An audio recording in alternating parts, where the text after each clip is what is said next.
Magandang araw po sa inyong lahat, ha. Welcome po sa programa naming Dos Guapitos, ha. Hindi ito yung Salamat PBBM, ha. Dos Guapitos 'to, bagong programa natin at meron tayong kasama ngayong guest, 'di ba? Yam, Oo pakilala naman. ka muna Yam. Kaya lang natatawa ako sa ano mo, titulo ng programa Dos Guapitos. Sana totoo ano. Kaso kahit yung ating guest, napagkamalan tayong si Joel Chua, si Oo. Congressman Joel Chua. Kamukha mo naman kasi talaga. Oh, Lamang ka lang ng hindi, tatlo I sabi only hope mo. kasing galing ko si Congressman Joel Oo. Chua. Magandang araw po sa inyong lahat at welcome po sa aming, show ngayong araw na ito. Ayan.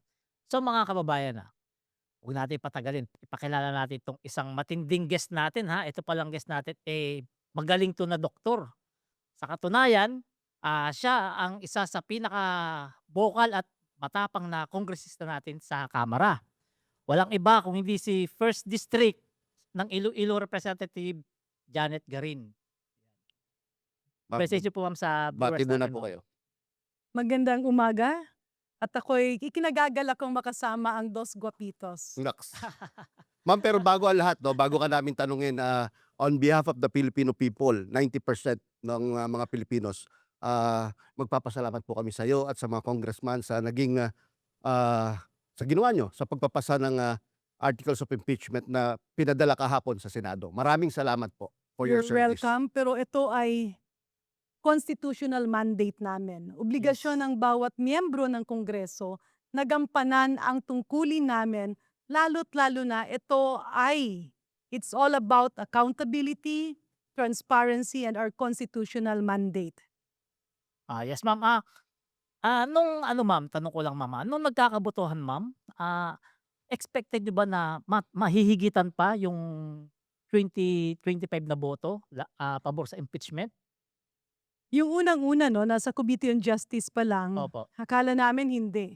Pero bawat hearing na nangyayari, parami ng parami ang mga nagtatanong, kumukuha ng dokumento at ramdam mo na nung ipinasa at sinabing sufficient on ground, Mm. ayun na, kitang-kita mo na na nalampasan na niya ang numero na 250 nung 19th Congress. Opo. Pero ang hindi namin in-expect ay ang 257.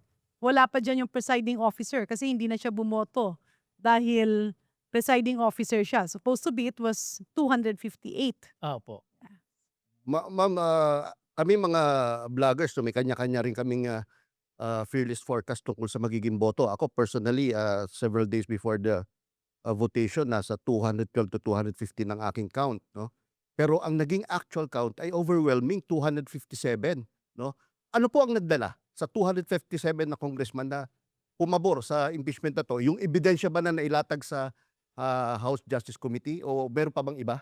Yung unang-una ako, ang bilang ko nung umaga ay 223 to be exact. So 23. sabi ko, best scenario is 235. Mm. Okay, sabi baka dumating ng tumabot ng 237, worst scenario baka balik ng mga 225. Pero ano ang nag-udyok Opo. sa 257 plus 1 na kongresista na bumoto ng yes para sa committee report ng Committee on Justice at matransmit nga yung articles of impeachment? Ito ay unang-una, ang daming nailatag na ebidensya sa Committee on Justice. Pangalawa, walang sagot dun sa kampo ng respondent kay Vice President Inday Sara Duterte. Opo. So siyempre, kapag hindi nasasagot ang parami ng katanungan, itong mga kongresista na mga boses ng kanilang constituents sa baba, ay hindi mo rin masagot ang katanungan ng mga tao kasi naging usap-usapan na siya every time you go around. Dagdag pa dyan, alam naming lahat na ang Kongreso ay hindi ang korte. Ito lang ang naghahanap ng probable cause. Ibig sabihin, tama ba ang complaint? Kompleto ba ang dokumento? Andiyan dyan ba lahat? At pag sinabi mong probable cause, may posibilidad na meron siyang mga kasalanan, impeachable offenses na ginawa. Opo. Now, kung ikaw ang kongresista, haharangin mo ba yan? Kasi pag hinarang mo yan, ayaw mong malaman ang katotohanan. Yun ang magiging impression ng iba. Kaya dumami ang boto dahil alam na alam ng mga kongresista na tanggalin mo yung politika. Alam na alam ng lahat na yun ay aming obligasyon, constitutional mandate na kailangan naming ipasa sa Senado para doon sa Senado mabuksan ang mga dokumentong hindi nabuksan, ang ating kahon, and at the same time masagot ang mga katanungan na paulit-ulit hindi nasasagot. Ma'am, as a follow-up question, ang bilang ng mga congressman na bumoto sa articles of impeachment ay nasa 90% for Luzon, more than 90% for Visayas, about 76% for Mindanao. Yung sa 76% ng Mindanao, inaasahan niyo pa ba po ba na yung mga Mindanaoans ay boboto sa impeachment? Yung yung Congressman 70%. sa Mindanao po. Well, siyempre kasi kaakibat ng kaakibat ng good governance is bad politics. Opo. So minsan iisipin mo na ko pag gawin ko to maapektuhan ang politika ko. Kaya inisip namin baka yung iba hindi bumoto maski alam nilang kailangang i-transmit sa Senado dahil siyempre titingnan mo rin ang iyong politika, especially if you're from Mindanao. At kaya nga nasurpresa kami sa nangyari kasi andun yung udyok ng iyong obligasyon bilang kongresista. So nanaig ang the sentiments, the real sentiments of the people na kailangan mong gampanan ang iyong tungkulin. Yan ang nakita namin. Kaya nakakagulat din no, yung 70%. And it's also a reflection na ang gusto ng taong bayan ay managot kung may pananagutan. At kung wala namang pananagutan, kasi ako dumaan din ako dyan Yes, naiimbestiga ka, hindi ako umatras. Kasi malinis ang konsensya ko Lahat ng pekeng dokumento, kung binapalabas, binibigay ko yung totoong dokumento because it's the best opportunity to answer. Kaya nga kung titingnan natin, ang nangyayari sa Senado, posibleng hindi nila intensyon yan. Posibleng iba yung mga nangyayari. Pero sa mata ng tao, ang lumalabas bakit tila may pinagtatakpan? Even if many of the senators kept on saying, hindi ito related sa impeachment. Pero nakikita naman natin yung pananaw ng taong bayan, hinaharang ang impeachment. And look at the reaction of the people. Kaya kami nga hindi kami ang korte Kailangan mo lang makita na may posibilidad, maraming tanong na kailangan masagot. Kaya ito ay pinasa namin sa Senado. Ako yung ma'am, Last sige. follow-up, ma'am. Ma'am, factor ba sa mga congressman yung naging resulta ng mga surveys before the votation sa plenary? Kasi 90% ng Pilipino gustong humarap si VP Sara sa impeachment trial, no? So ibig sabihin, kahit mga supporters niya, gusto siyang humarap sa impeachment trial. Consideration mo din po ba ng mga congressman Yes, yun? it's a big factor. Kasi ang congressman, umiikot ka regularly sa district mo. Yes po. No, sa mga barangay. At alam mo, pagka sa probinsya, even in Metro Manila and the bigger Luzon, kapag ikaw ay nasa iyong constituents, gusto-gusto nilang pag-usapan, ano bang nangyayari dun sa Kongreso? Ano ba yung mga inside stories doon? Ano ba yung ganito? Ngayon, we already have social media. Well, marami yung mga nagpapakalat pa rin ng fake news, pero mas empowered na yung tao ngayon. Alam na nila kung sino ang nambubudol lang. Correct. Alam na nila kung sino yung nagpapanggap na journalist kunyari. Correct. Kaya alam na nila kung sino yung nagpapalinlang. Ah, Kaya pagdating mo dun sa iyong constituencies, ang tao nagsasalita na. Kasi paulit-ulit yan pag umiikot kami, nag-uusap-usap kasi kami na parang kung wala namang mali at kung walang tinatago, opo. mas magandang sagutin para matapos ang issue. Opo. Ma'am, nasabi po ni Congressman Shell no, na yung mga ebidensya raw na nakita natin sa Committee on Justice, ano lang, kumbaga tawag diyan ay surface level lang daw at mas marami pang mga ebidensya ang ipapakita ang prosecution sa impeachment. Ano pong maano niyo diyan? Well, hindi ako makasabi ng direct yes or no, but there is a high possibility. Pero Kasi kung tingnan mo ma'am, yung... tatayo po yan sa Senado yung Hindi, kasi kung tingnan mo dun sa hearings ng Committee on Justice, ang dami naming tanong Oo nga, correct. na gusto namang sagutin ng resource person, pero pinapahinto kami ni Chairman Luis Tro. Oo nga Kasi po, nga, probing question. So, the mere fact na andun yung mga very interesting questions, kaya lang magiging probing question at ayaw ng Kongresong magkamali kasi baka masisi ulit kami Correct. na malagay sa basura ang pinaghirapan na impeachment process. So, in this case, there's a high possibility. Pero whether it's there or it's not, ang daming tanong during the hearings on both sides, those for and against the impeachment and the neutral congressman. So yung mga tanong na yon, ang dami ring pwedeng sagot. Oo. No? At nakikita mo yung reaction ng resource person na gustong sumagot pero napipigilan ng Pwede, Committee on oo, Justice. oo. So, kaya nga ang pinakamaganda talaga nito, buksan ng Senado, gawin nila ang kanilang tungkulin sa mamamayang Pilipino, and at the same time, allow the Vice President the best opportunity to answer and to refute allegations against her and her office. Tama, ma'am. Oo. Ma'am, ang House of Representatives nag-appoint ng 11 congressmen prosecutors. Sa aking palagay, talagang itong mga congressmen na to ay pangmalakasan, kumbaga, ano, at may Yes. magagandang qualifications. Ano po ang confidence level niyo sa mga prosecutors na Napakataas ng confidence level ko kasi karamihan sa kanila nakatrabaho ko for a long time, Yes, no? Oh. ma'am, yes. Yung iba dyan, akala mo tahimik, pero pag usapan ng legalidad, usapan ng batas, talagang hindi ko magaganda? maabot yung kanilang neurons, no? Parang ako'y napapakain na lang kasi kailangan kong lumunok para alam mo yung nakikita mo yung kanilang experience on the grounds, Yes po. yung kanilang mga ginagawa, no, for a long, long time. Marami sa kanila doon yung silent wizards at malakas, no, at malaki ang kumpiyansa namin sa ating 11 prosecutors. At saka maganda diyan do'n sa 11 prosecutor pre, walang mambabato sa kanila ng laptop. Kasi 'di ba? Ma'am, Pero wag naman wag naman na kung hindi man laptop, iPad, cellphone, bawal din kasi masakit yun eh. may mga alam niyo, may mga ilang mga taga-suporta, yung mga Duterte na mga politiko rin ang mga sinasabi nila, kaya lang naman marami bumoto diyan kasi nagkabigayan 'yan ng milyon-milyon. Anong masasabi niyo po ba do'n, ma'am? Isa Totoo yang po ba 'yun o budol na naman? isang napakalaking kasinungalingan doon. budol? Opo. Budol Kaya yun. nga, ang maganda niyan, kung merong nagsasabi sa kanila, ilabas nila. Ba't kaya walang malabas, ma'am? Puro lang sabi-sabi, Eh, hearsay-hearsay. kasi nga hindi totoo eh. Ibalik natin parang yung nangyari kagabi sa Senado. Oo.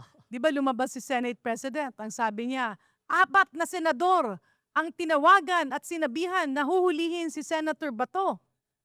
Pero, hindi naman pinapangalanan.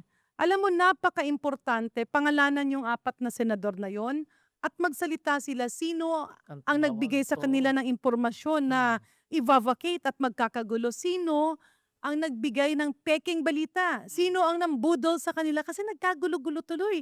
Oo. Paano kung yung isang senador doon may sakit sa puso Correct. at inatake? Who will be responsible? So, napaka-importanteng may mukha sa bawat salitang binibitiwan. Kasi uso ang fake news eh. Kaya Oo, nga, ma'am. uso Ma'am, talaga. I understand meron kayong batas o sinusulong na batas tungkol sa fake news? Yan, I filed House Resolution 1000, no? Mhm. House Resolution 1000. Okay lang bang Sige po, banggitin niyo po. basahin ko yung Maganda po yan kasi talagang matagal lang hinihintay ng taong bayan yung mga ganyang klaseng batas Kaso or mababawasan resolution. yung kita diyan ng mga DDS vlogger. Lumalamang. yung dito kasi sa sorry hindi ko na no. Okay lang po. Dito kasi sa panukala sa resolution na ito, kaya ko naman ito inihain dahil well nasa nasa hinahanap ko lang Okay lang, ma'am. nasa chat group na yun, no. Yung House Resolution na ito kasi ang next mo na hindi. Sorry Okay lang ito. ko makita. Pero nakasaad sa House Resolution na ito na imbestigahan yung mga extortion activities, Yes. Yes. bullying, harassment. Alam mo may ibang mga kunyari vloggers, mura na lang ng mura. Oh, ma'am. Alam mo may nangyari Dahil na itong dun ginagawa ko, puro ganun, ma'am. Totoo yan. Okay. I don't know how this happened, pero ang maalala ko lang na mayagpag ito nung nakaraang administrasyon na merong ibang mga nababoy ang journalism, Totoo. no? Nawala yung mga responsible kasi pinag-aaralan mo yan eh. Hindi naman pwedeng sabihin mo parang doktor, hindi pwedeng lumabas ka, o sige gagamutin kita, o sige ipayos ko yung ilong mo, yung pala hindi ka nag-aral ng kursong medisina, edi kawawa ang pasyente. Yes. Ito naman ngayon, pangit mang sabihin, di ba sa China, lahat ng vloggers pinatanggal except kung iyong expertise. Kung magsasalita ka ng medisina, dapat expertise mo yon. Kung magsasalita ka ng ekonomiya, dapat ekonomista ka. Opo. Kung magbibigay ka ng mga balita, dapat talagang journalist ka. Now, in the case of our country, it started as parang social media, vloggers, marami ang mga okay, magagaling, matitino. Pero tila pumasok ang iba, gagawin nilang, "O sige, iba-bash kita." 'No? I'm not only talking about politics, 'no? Nangyari 'yan dun sa distrito ko, yung mga members ng LGBTQ, binabanatan ng isang kuno vlogger. Pagkatapos manghihingi ng mga donasyon sa mga foundation. Oh, ma'am? Meron pa ngang isang beses in-announce, "Oh, alam niyo meron ako ditong kopya ng HIV test." Positibo ang resulta at pinangalanan niya ang school head, pero hindi totoo. Kaya lang, siyempre yung iba hindi sanay, parang hindi ko pa ma-confirm 'no, pero ang daming kwento ng extortion. Parang magbayad ka para hindi namin sirain ang dangal mo. Eh, yung ibang hindi sanay sa ganito. So it's not just about politics. Nagiging cause ng bullying sa school, Tama. harassment. Yung social media na dapat pinangkukunan natin ng knowledge in terms of information. Because information is power ngayon, wineponize na Okay. para pagkakitaan. Kakitaan. At pagka kunyari meron kang kalaban, yung iba diyan kalaban sa negosyo, sisiraan yung isa, eh, parang magbabayad ka para sirain ang dangal ng ibang tao, tila hindi na yan tama. Opo. Okay. So, yun yung nakasaad sa House Resolution na final ko. Ano ba ang mga kailangan na batas? Yung iba nga diyan magpapanggap na magagaling na mga doktor, magsasalita ng kung ano-ano, lalagyan nila ng public health expert, international, kung mga ano-ano diyan. Hindi yung pala totoo. Hindi naman pala totoo. Totoo po. Yun ang nakakatakot kasi yung tao naniniwala. Oo. Tsaka sa ano ma'am, sa social media, ang daming jack of all trades, master of none. Katulad din ni Yes. Edson, pare. Oo. Lahat na lang, kabisado niya. Lahat na lang magaling siya. Eh, yun ngang tumayo siyang witness do'n sa Dengbaksya. Siyempre kami naman, alam naman naming hindi siya eksperto, 'no? At, may mga alam nga ako diyan na may pasyenteng namatay dahil hindi man lang niya binisita tapos nagbibigay ng gamot, hindi niya man lang nakita ang Si pasyente. Dr. Oo. Ma'am? Halongkatin natin. Yun, Makikita natin sa FB yan, sa Oo. social media. bibigay ko sa'yo yung pangalan ng ospital, depende pero yung ano niyan, ang nagiging problema, nung tumayo siya dun, ang sabi niya, tinanong siya paano kinakandak yung autopsy, 'no? Ang sabi niya, "We soak the body in water." Lahat kami nagulat. Hmm. No, lahat ng tao maski hindi doktor kasi kailan ka ba nakarinig na ilulunod mo yung isang tao to conduct the autopsy? Tila hindi tama. Opo. Mhm. Okay, so yan yung mga isang bagay, no? And then he was standing, and sabi nga niya, "I am God's gift to mankind, the salvation," not the exact words. Opo. Pero dun papunta kasi nga ang laki-laki daw ng sakripisyo niya. Sa Eh, tingin peke mo naman siyang eksperto. sa tingin mo ma'am, Pekeng may autopsy. sapak sa utak. Dapat matingnan. Lagi siya may flavor of the month. Kaya flavor of the month niya, si ES Recto naman. Oo, gano'n nga yun, eh. Nakikisaw-saw kasi palagi, eh. Kasi nga, Nakilang sausaw. kaya yan ang problema na weaponize yung social media ng iba, no?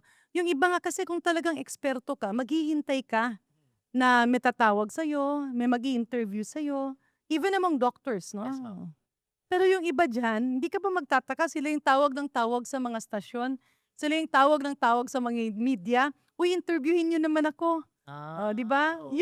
That alone speaks a lot, Mali.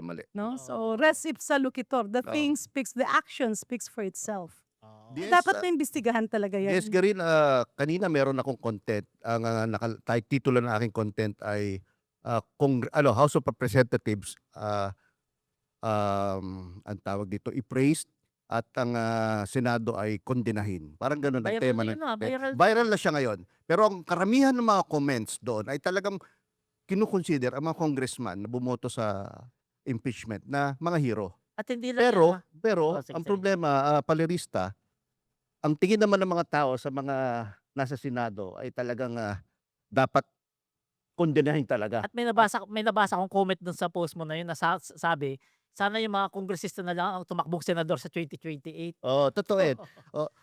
Ganon kataas ng tiwala ng taong bayan mo sa Sa ngayon, Kongreso, sa HOR. hingi po kayo. Ma'am, Oo. pero itong tanong ko, no? Tama po ba, senador? Ay, hindi.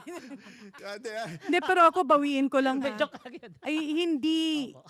ay, modesty aside, no? Of course, nare-respeto ko yung pananaw ng iba. pero hindi ko matatawag o hindi ko sasabing mga heroes kami. Yes. No?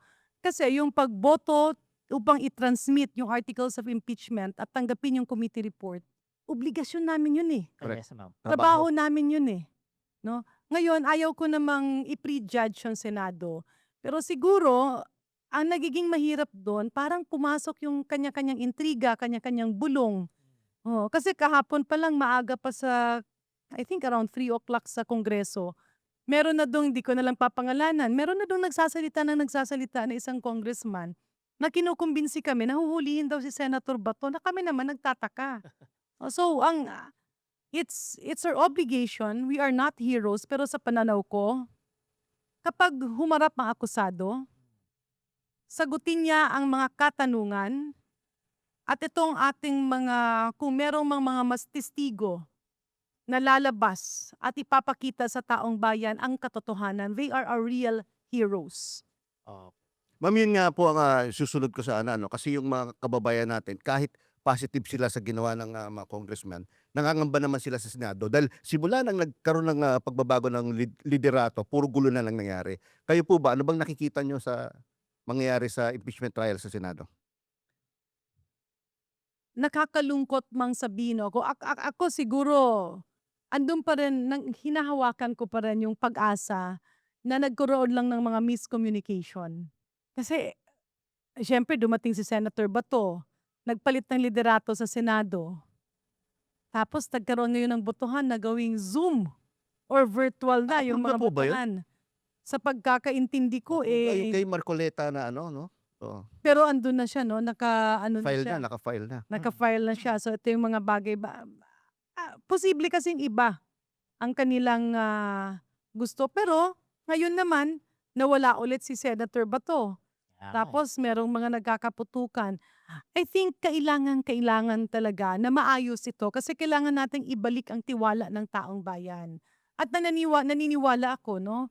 There are a lot of members in the new Senate majority na alam naman talaga nila na ano ang kailangan nilang i-deliver para sa taong bayan. Ma'am, yung nangyari kagabi na nagulo sa Senado, ano sa tingin mo, ma'am? Diversionary tactic ba 'to ng Senado para dito sa impeachment o ano masasabi niyo po ro'n? Yung nangyaring putukan kagabi. Kasi nakita ko yung magkasunod-sunod na nagla-live sila. Yung una ngang nananawagan at medyo galit na galit si Senator Pia na sinasabi niyang, "Do your job." No, tapos andun naman si Director Melvin Matibag na nagkakaraoke yata sila kaya ang ingay ng sound system. Sabi niya, "Ano ba nangyayari? Pinaalis niyo kami tapos ngayon, ano ba talaga Totoo yan, totoo. kung pupunta kami diyan ba? Ba't kami pupunta diyan? Ito ang usapan." So, kung titingnan mo yung pangkabuhan, this all started by rumor mongering. May mga nang intriga, either planado o hindi. May mga nang sulsul. Kasi sinabi na mismo ni Senator Alan, 4 na senador ang sinabihan. Isa senador din daw ang nagsabi sa kanya at mga taong malalapit sa kanila na talagang i-vacate daw. Kasi aatakihin. Nakita din natin yung Sergeant at Arms na bago ng Senado. Ang sabi niya, meron silang huhulihin at nakita ko sa video, hindi naman AI. Talagang siya, nagdadamit na, parang pupunta na talaga Oo. ng gera. Tapos ano ba yun, medyo kinasa pa yung Mahahaba baril, rin no? baril, ma'am. At kitang-kita mo, nung nagkakaputukan, may lumalabas na mga security sa office ni Senator Robin. So ang tanong dito, sino ba yung nagplano ng ganyan? Or kung hindi naman yan planado, dapat magalit ang Senado at ipakulong nila yung mga nagsulsul ng mali-mali. Imagine, andun ang mga media, ang daming tao, nagkaputukan dahil lang sa mga marites at sa mga intrigador? Hindi yata tama yan. Dapat ilagay ng Senado yung galit nila sa tama. Tama. Sabi pa nga ni may nakita akong video sabi ni Senator Jinggoy, itago yung CCTV. Di ba paano nga naman mareresolve yun kung itatago yung CCTV? Pero sa tingin niyo, ma'am, yung gulong kagabi makakaapekto ba yan sa takbo ng impeachment dun sa Senado?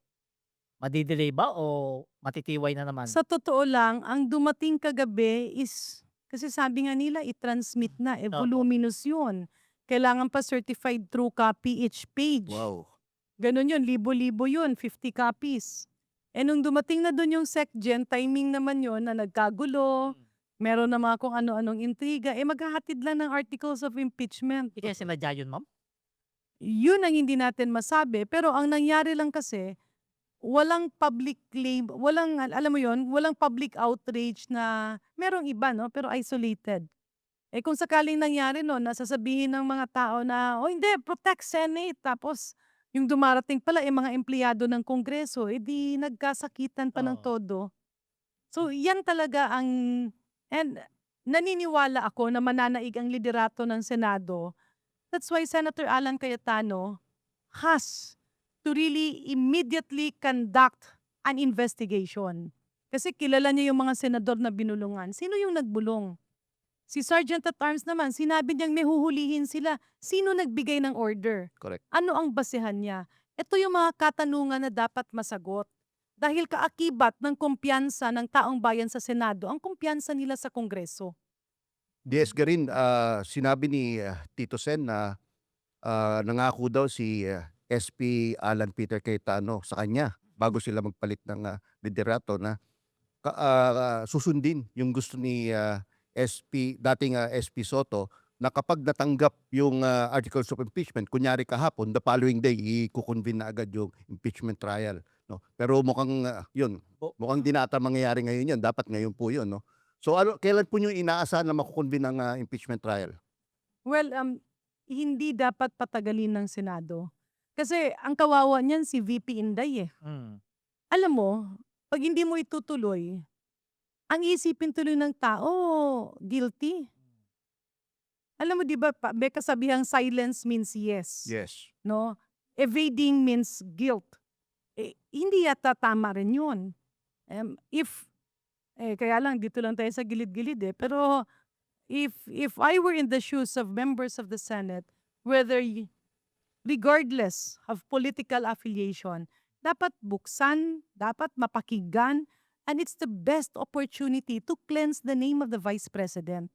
Ang problema lang doon, sa ginagawa niya ganito, no, if you avoid, ang mangyayari doon, mag-iisip yung taong bayan. Opo. And it's not only unhealthy to the Vice President, it's also unhealthy to the Senate. Oh, tingnan mo yung nangyayari kay Senator Bato. Hindi, maski anong gawin niya, maski anong iyak niya, para tuloy nagagawa ng memes kasi yung tao nagtatanong, nung trabaho, wala ka. Ito ngayon, magpapalit ng liderato, nandiyan ka. At if they want to do it virtually, sana dati pa para naka-attend no, si Senator Bato. Ito yung mga bagay-bagay na sayang kasi for several decades, never nangyari na ganito kababa ang pananaw ng taong bayan sa Senado. True. Oo. Totoo yan. Totoo. And opening the impeachment trial is one of the mechanisms para makita ng taong bayan, ay hindi, okay pala ang Senado. May pag-asa pala tayo sa Senado. Ma'am, may tanong ako, ma'am. Kasi ma'am, si Congressman Eli San Fernando, alam naman natin, nagboto siya ng yes, di ba? Pati si Nakakagawa, si Kong Toby. Toby Chow. Pero doon muna tayo kay Eli San Fernando. Bumoto siya ng yes. Ngayon, binabati ko siya na marami na nag-unfollow sa kanya at hindi na raw iboboto yung nila, party list na sa susubotohan.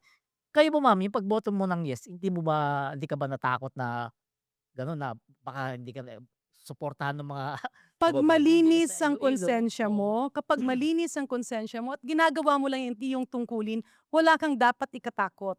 Kasi tingnan mo, kunyari ako, every time magtatrabaho ako, ibabalik nila yung kasong ilang beses na dinismiss. Oo. No, yung peking balita nung Dengvak siya. Balik pa ba yun?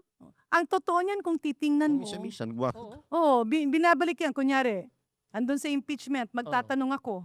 Ala, ang damit ka magtutroll na, Dengvak. totoo yan. Ngayon, sabi ko, bakit ito? Unang-una, buong mundo Oo. gumamit niyan. Pangalawa, WHO na at mismo si Secretary Duque na Secretary nung of Health ni panahon ni Pangulong Duterte, nagsabing walang namatay at walang ikakasama sa katawan. Kaya lang, syempre merong mga peking nag-autopsy kunyari. No, andun si Liacho na nagpanggap na eksperto. Ngayon naman, ekonomista naman siya. Ang problema nga, sino-sino ba yung mga pasyente niya? Alam mo, mga ganyang bagay. Totoo. Now, let us go back. Yan ang naging problema. Kaya kaakibat yan doon sa pinapaimbestiga ko. Kasi kapag ikaw ay nagtatrabaho ng tama, ang daming mambabash. At nakita ko yan eh. Kasi yung ibang mga kongresista dati, ang tatapang magtrabaho, talagang ginagawa ang trabaho. Ngayon medyo nalalagyan na ng konting kaba because of bashing. Opo. Kaya nga karamihan gusto nila, o sige sama-sama marami tayo. Yung mga hindi pa nagpapahalata ng boto nila during the justice hearings, karamihan ang reason nun yung mga bashing eh. But when they saw na empowered yung tao, pagbaba nila sa distrito, ang gusto ng taong bayan ay ang katotohanan, tumatapang na rin. Kaya nga, balik tayo, imbestigahan natin ito. Kasi yung mga totoong journalists, nasisegue. Kasi minsan, maraming pera yung ibang, alam mo yon, yung gustong manira at gustong Correct. magpagulo. At the same time, this is not only about politics. This is not also about governance. Pati sa school nangyayari na eh. No, parang nilegitimize yung bullying, nilegitimize yung fake news dahil sa mga ganitong practices. Kaya ako, ramdam ko, yung iba syempre aanuhin si Congressman Eli San Fernando. Pero kung tingnan mo, etong mga nambabash sa kanya, gusto nilang sila ang magdikta kung ano ang iboboto niya. Tama ba yon? But if you look at the greater majority, even in surveys, mas maraming matutuwa dahil ginagampanan niya ang trabaho niya. Tama. Kahit sa mga survey naman, mas maraming pabor sa impeachment na harapin That's sa the oo. noisy minority, Correct. ang tawag namin doon. Oo. Ako, Palerista, last question ko kay Deska rin. Nung House Justice Committee voting, 55-0. Tapos ito sa plenary, 257 na 25-9. Maraming nag-comment o maraming yung iba, fake news pa, na may kumpas daw si PBBM kaya nangyari ang ganyang ka-lopsided o ganyang ka-daming boto from the congressman. Totoo po ba yan? Ang nangyayari kasi, alam mo yung mga hindi matanggap ang resulta ay maghahanap ng maraming rason. Correct. Unang-una, paano siya kukumpas? Kami naman ang magdidesisyon. Correct. Okay. But if you talk about kukumpas ba ang Pangulo para sa transparency and accountability, I would say yes kasi inungkap niya yung flood control eh. Tama. Lininis niya ang DPWH. Kung maalala natin, parang, kumbaga, yung salita niyang yon ay nagbigay ng warning sa lahat ng ahensya ng gobyerno. Kaya pating ibang mga nang-extort talagang medyo pawala ng pawala ng pawala. And that is what good governance is all about. No? At nakita mo naman yung mga kumakampanya. Sa totoo lang, napakalakas na ng kampanya nung mga umaayaw ng impeachment. May sasabihin, Totoo yun. Totoo yun. kaliwat kanan din ang tumatawag sa amin na huwag niyong suportahan yan or else ganito. Kaya nga, sabi ko, bakit ba hindi napunta sa huwag niyong suportahan yan kasi hindi yan totoo. Ito ang totoo. Walang nangyari o yung mga witness na yan, ganito, o yung sinasabing pera sa bangko, hindi yan totoo. Mga video AI yan, hindi ganun eh. Andun na yung threat. Parang nung dati, gusto mong gumawa ng maayos, pero hindi ka makapalag kasi baka mamaya i-label ka na drug addict or ano bang nagbebenta na drug pusher o Pusher. tapos Trafficker. biglang mapapasok ka sa quota. Andun ka sa EJK. Kaya yung tao napapatahimik. Tama. It's instilling fear so that you won't be able to decide intelligently. And that is a slap to the Filipino people. Tama. Sampal sa taong bayan yan eh. Tanong ko lang, doon sa balikan natin, committee hearing nyo sa impeachment, lahat ba ng congressman pwedeng umattend doon o kailangan mga member lang? Kasi Lahat ng congressman pwedeng mag-attend. Pero yung mga magtatanong at yung boboto, ang miyembro lang. Or the ex-officio members and the deputized members. Pero kung hindi ka miyembro, you can still participate. You can manifest. Katulad ginagawa ni Hindi, kasi Marcoleta. nagtataka ako, di ba napag-usapan natin, ba't yung mga tatlong Duterte hindi nagpapakita doon? Di ba? Talaga. Kasi- By choice din. Oo nga di ba? Kasi akala ko, bawal sila. Hindi naman pala. Ay, hindi Pala pwede. bawal. Hindi Lahat bawal. pala Oo. pwede. Pwede nga rin sila magsilita. Pero siguro, tinitingnan nila na, baka maging bias kasi related sa kanila yung, but then, tama rin yun, parang it could have been an opportunity, 'no? Or sabihin na natin mas hindi kausapin nila yung mga kasamahan sa Kongreso kasi kaibigan naman namin yung especially si Congressman Pulong na kasama din last Congress. Puwede niya namang sabihin, "Alam mo hindi yan totoo, ito yung totoo." So, para at least nagkakaliwanagan, 'no? Ay, para makumpleto pala yung ating mga tinatanong. Ma'am, kukuha po ba ng private prosecutors ang House of Representatives? Yes, yes, usually parte yan ng process. All impeachment process kung makita natin before merong private prosecutors. So yung ano, may tanong lang ako mama, kumusta na si Kong Meow Meow, mabait na ba? Alam mo kawawa din yung batang yun. Kasi ang daming opportunity, puwede siyang mag-aral, 'no? Puwede siyang mag-aral paano ba ginagawa ang batas. Puwede siyang mag-aral nung paano ginagawa ang budget. And I have tried, 'no, on several occasions na sabi ko, "Alam mo kung wala kang patience diyan, yung chief of staff mo puwede naming i-orient." Mhm. Para kaya lang ang sagot niya, papalit-palit ako, walang tumatagal sa akin na chief of staff, eh. Sino ba naman So tatanggap chief of staff? Kamusta ma'am si Congressman Leandro Leviste? Ah, Ah, by the way, wala bang ethics complaint pa sa dalawang 'to? kay Kong Barsaga alam ko marami. Marami. Oo, marami. Marami ang kay Kong Barsaga. Kay Kong Leandro, hindi Yung ko especially with regard to alam. the recent, niya, 'di ba? Hindi ko alam, 'no? Siguro kasi na-busy rin nga kami sa hindi ako nakaka-attend dun sa mga hearings wala pa akong naririnig. opo. So ma'am, last question namin ma'am. Kumusta po kayo after ng trabaho niyo sa impeachment? Nakaka-relax-relax na ba kayo o mas kinakabahan kayo dun sa Senado? Dapat magre-relax na kami lahat, nagsama-sama kami Oo. nung iba, 'no? Sabi ko, nagkape-kape kami kagabi. Kaya lang napuyat kami. Ano, nag-monitor Kasi din kayo. hindi na namin maintindihan siyempre nung unang sinabing nagkakabarilan, lahat kami galit, "Protect the Senate." Oo. Yun yung sigaw na kaya lang nung nagla-live na, tapos tinatawagan namin halos lahat ng tinatawagan namin kakilala namin sa NBI, mukhang nagkakaraoke. Sabi namin mukhang hindi tugma. Tapos, lumabas na si Senator Pia, lumabas yung ibang mga senador na pasunod-sunod na nagla-live. Kaya lang nagtataka naman kasi may andun din yung ibang mga taga-Congress kasi nga naghatid, 'no, ng articles of impeachment, nag-transmit. Andun din naman yung maraming kasamahan natin sa media and nagtatanong kami, sino-sino ba yung una sinabing Marines. Tapos lumabas naman pala walang Marines dun pero ito yung mga naka-detail dun. Opo. So, all fingers were pointing to OSAA and his office na dun nga yung mga putok ng galing and allegedly, ibang security daw ng mga senador. So, naghintay rin kami kasi nakita namin, teka, bakit wala na si Senator Bato doon sa mga meeting? O bakit wala na si Senator Robin? Tapos yung pala, allegedly, lumabas na, 'no?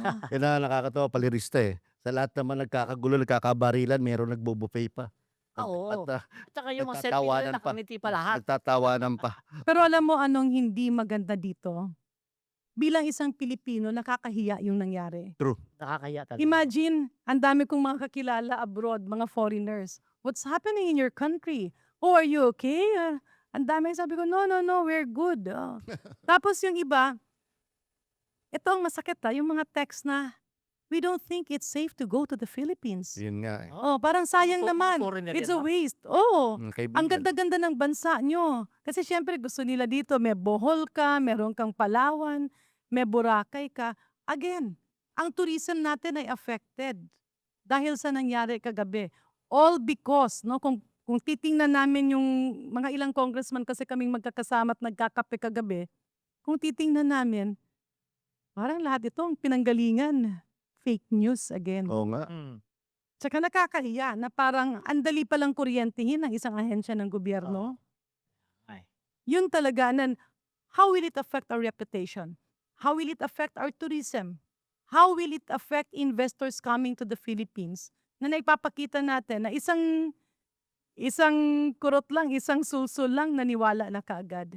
Oo. Kasi napakadali nun, nung sinabi ni Osaan na may huhulihin siya, dapat verify niya kung may pinapahuli ba sa kanya, Meron bang dokumento? Naku, Yung sino mga huhulihin?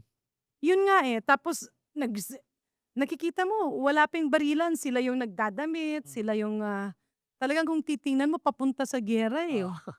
DS yung Hmm. pagpapakita pa nga lang ni Bato de la Rosa sa Senate, eh, international news na, eh. Eh, what more yung nangyari kahapon, 'di ba? Kaya talagang nakakahiya. Tsaka siyempre nagdala din siya ng maraming maleta. So, tapos yun naman pala aalis rin. So, ano ba ito? Is it drama or Hmm. is it intentional or hindi naman intentional na, o sige diyan na siya titira, eto maraming mga alam mo, ang ayoko sanang i-compare, eh, pero nakita mo yung ibang mga senador nung dinaanan nila yung mga pagsubok na ganyan. Ano, eh, babalik ka nga, eh, kung wala kang tinatago, hindi ka mag-aakto ng ganyan. Hmm. Mm. Oo, parang kay VP Sara kung walang tinatago aatin dapat, 'di ba? Totoo. So ma'am, last word ma'am sa mga viewers natin ma'am, sa anong aasahan nila sa impeachment sa Senado? Anong I tatayo think ba it's ito? high time for the Yes ma'am. people to call on our highly respectable senators, no, na sundin natin ang proseso, gawin natin ang ating obligasyon at nararapat at bumoto sang-ayon sa konsensya ng bawat isa. Naintindihan natin ngayon wala pang stand siguro sila Hmm. kasi papakinggan pa nila yan, eh. Pero ito, isang proseso na mandato ng ating konstitusyon. At the same time, let us do our tasks peacefully, less drama. Kasi yung mga drama na ito, ang apektado nito yung taong bayan, no? Oo. Nakakahiya talaga, nakakahiya. Parang we're all over the news, internationally and locally. Ang masakit pa nito, baka mamaya kung imbestigahan, baka may nagsundot lang, no? I'm praying na hindi ganon, no? I'm praying na hindi ganon. Baka mamaya meron lang pala nitong, alam mo, nag-joke. Hmm. Oo. Bu it's makikita 'to, eh, ang dali, eh, there was a room to verify, puwedeng magtawagan, 'no?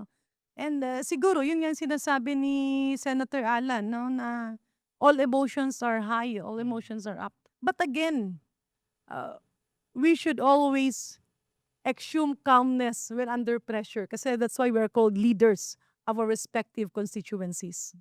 Oo, ganyan dapat 'yan, 'di ba? Tama. 'Wag yung padalos-dalos. So ayan mga kababayan, gustuhin man natin extend 'to, gutom na yung kasama kong si Yaya o kaya 'yan. Pero marami pa naman mga susunod na araw na pagkakataon na mai-interview natin si DS Garin, 'yan. Maraming maraming salamat po ma'am sa pagpapaunlak niyo po sa amin. Maraming maraming salamat po.